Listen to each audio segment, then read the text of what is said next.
লম্বা আন্তর্জাতিক ক্যারিয়ারে দেশের হয়ে অনেক রেকর্ডই করেছেন মুশফিকুর রহিম।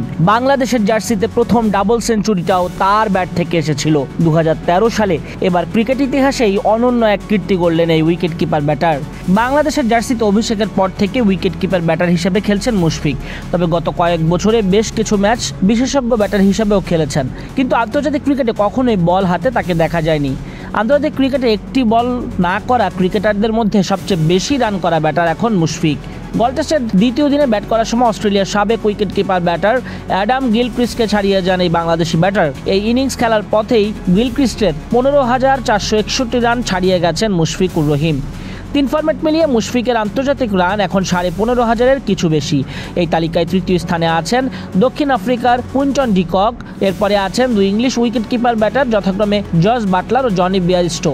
মুশফিক শ্রীলঙ্কায় সফররত দলের ব্যাটার হিসেবে আরও একটা কীর্তি করেছেন।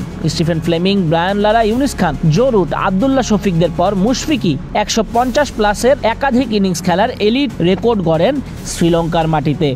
প্রথম দিনের লাঞ্চের আগে উইকেটে এসেছিলেন মুশফিকুর রহিম। সেই মুশফিক ফিরলেন দ্বিতীয় দিনের শেষ সেশনে।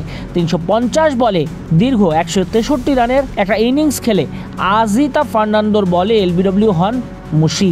রিভিউ নিয়েছিলেন, তবে অল্পের জন্য সফলতা আসেনি। মুশফিককে চলে যেতে হয় প্যাভিলিয়নে। আম্পায়ার স্কোরের কারণে উইকেটটা পেয়েছেন আজিতা। মুশফিকের বিদায়ে ভাঙল 149 রানের পঞ্চম উইকেট জুটি। মুশফিকদের কল্যাণে বাংলাদেশ নিজেদের টেস্ট ইতিহাসে 18তম বার 450 রানের স্কোর ছোঁয়, যেখানে 6 বারই 450+ রান এসেছে শ্রীলঙ্কার বিপক্ষে।